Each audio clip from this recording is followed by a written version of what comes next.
Okay, so Eric Dolan had asked in Matt's thread kind of where you start and where you're at now. From a novice's perspective, that's where I'm coming from. Understand that I've done these matches for a couple years, but in between, a whole bunch of nothing. I wasn't until this year I really started focusing on practicing. Once the series came about, I kind of want to do better with that. Benchmark against myself and actually put it, quantify my performance. But what I started with though, when the series started, Ash and Jack had these comments about bringing what you have now. Like, you can figure out what you want later, but bring what you got in your safe. So I kind of went with that and ran this 16-inch 5.56 for several years because of it. What I started with really was an 18-inch gun, but the barrel was piss poor performance, so I couldn't get that resolved, so I ended up just ditching the barrel.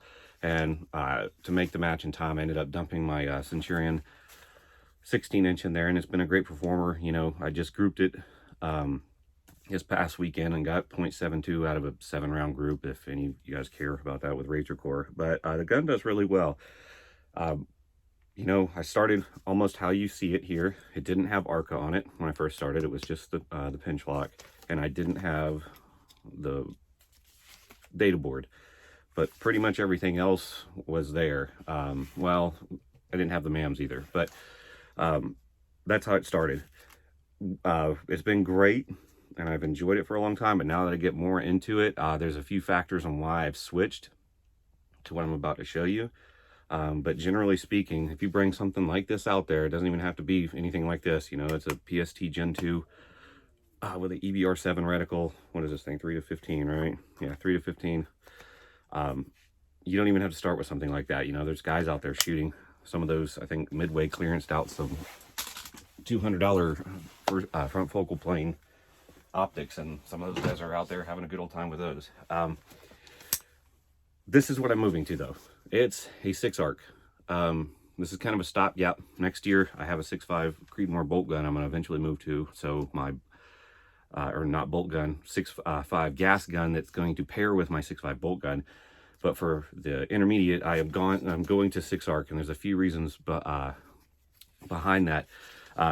Mainly, you know, my 16-inch 5.56, I was, you know, between 0 and 500, not a big deal. Once it starts poking out at 600 on smaller size targets and you get 700-800 wind calls, you know, I'm not a very experienced shooter. Wind calls with that, it's challenge. It's at least for me, you know, I had several stages, you know, eat my lunch, just simply because of wind calls. I don't get a lot of practice behind the gun, and, you know, a little bit lesser quality glass. It's kind of hard to see your misses in the heat, especially if the ground's kind of damp and you're not getting a lot of splatter at distance. That 5.56 at 800 yards doesn't give you much when you miss, and it doesn't give you much when you hit either. And that's the other thing too, you know, when you're out at distance, the spotters have a lot of times have a hard time with the 5.56 gun, especially the slower 16-inch stuff, calling your hit. So you might sit there and waffle or wait for a conflicting hit, move. You don't know. I've had that happen several times with that gun. So I kind of wanted to step up to something with a little more mass, retain the velocity, kind of with a little wind handicap in there to give myself a little bit better time, have a little bit of a confidence boost. It kind of kind of stinks if you go out there and zero stage, or, you know, zero several targets when, you know, just given a few more tries you could have got it. But switch to arc here. Another change, PRS light. All my guns, if you ask any of my friends, they know I'm a stop mod junkie. It's the thing I've run, I think, for I don't know how many years now. But the only thing is, on a precision application, if you're coming up behind the gun, right, and I've putting your hand back there for rear support, there is a chance, even with a Ranger band on the front, that happens. And I've actually had the stock move. It actually happened on my last match in April. But that's why I went to the PRS light here. It's a good cost conscious stock there. The only thing I recommend is buy these little QD sockets for the back of the stock. The PRS runs the QD way up here. It's just too far forward. You know, you can get your sling wrapped at the back of the stock there. The next thing I moved to was, it took me about 3 years, but I finally got money for a Mark V. This is probably one of the biggest things that I've noticed at the range that has been the wow factor. The glass on this doesn't seem to be affected by heat as much. My misses, I had some little 1/4 mil plates I was practicing on this past weekend at 622, and it was into some thick brush. My PST Gen 2, I can't see that miss. So I can't see if it flicks a stick off to the bottom left, or I can't see that in that particular optic. On this one, no deal, no big deal. The glass is clear enough. I saw that miss. I saw where I needed to adjust from, and it was way easier for me.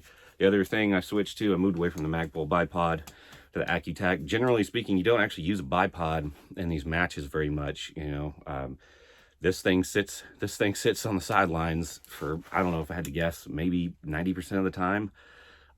But with that, I was, you know, I didn't really understand using them in that application well, so I thought the Magpul was okay for that. But after using one of these, Matt Mason, I'll get this shipped back to you. Mine's on back order. Man, wow, what a freaking difference.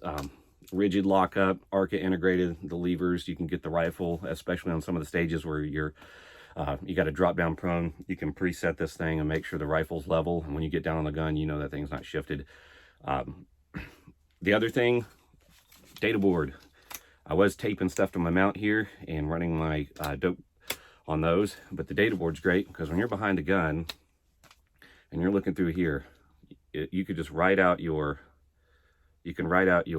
stage right there on the card with what you need to be doing, how many, you know, if you're going to dial for this and hold blah, blah, blah. You can even kind of cheater some wind calls in there, but it's a great reference, and it's a good way to, you can even draw pictures and stuff if you know you're going to have a problem indexing targets. This is a fantastic thing. I had it Velcroed to here for a while because I was cheap, but this has been another huge improvement. The other thing is ARCA.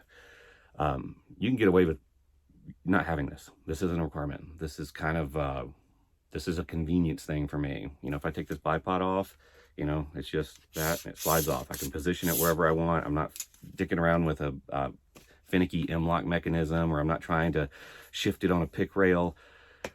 ARCA in general is just easy to do. Past that, all my stuff is pretty much the same from there. I run the same grips, I run the same safeties, same SDE, same Badger charging handle, all that same. If I grab a couple of different guns, they all feel the same from that aspect. The only difference now is I got one gun with a PRS light. Comm mounts, excellent product. That is something I started with from the beginning. Even if you're going to run a lower end optic, don't skimp on the mount. These have tons of accessories too. They even make a level for this, all kinds of stuff. You can run offset dots like you saw on my other gun. You can put them up here at the 12 o'clock position, a very versatile mount. The other thing, you know, I talked about not having a MAMS in the beginning, but this is the Area 419 brake.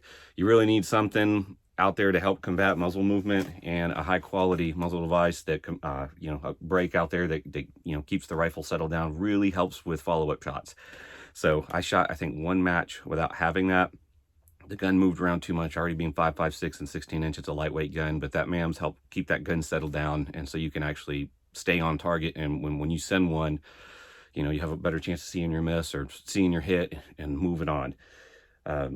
Past that, man, it's gear-wise. I started with no bags, zero. I had nothing, and everyone let me borrow their stuff, and I'm thankful for that. The first thing, if I had to suggest, and I think this is the holy grail of recommendations, is a game changer. There's different styles and things like that. You know, this one has the straps. I can put it on the gun. I took them off because getting more and more experience, I just find no use for that.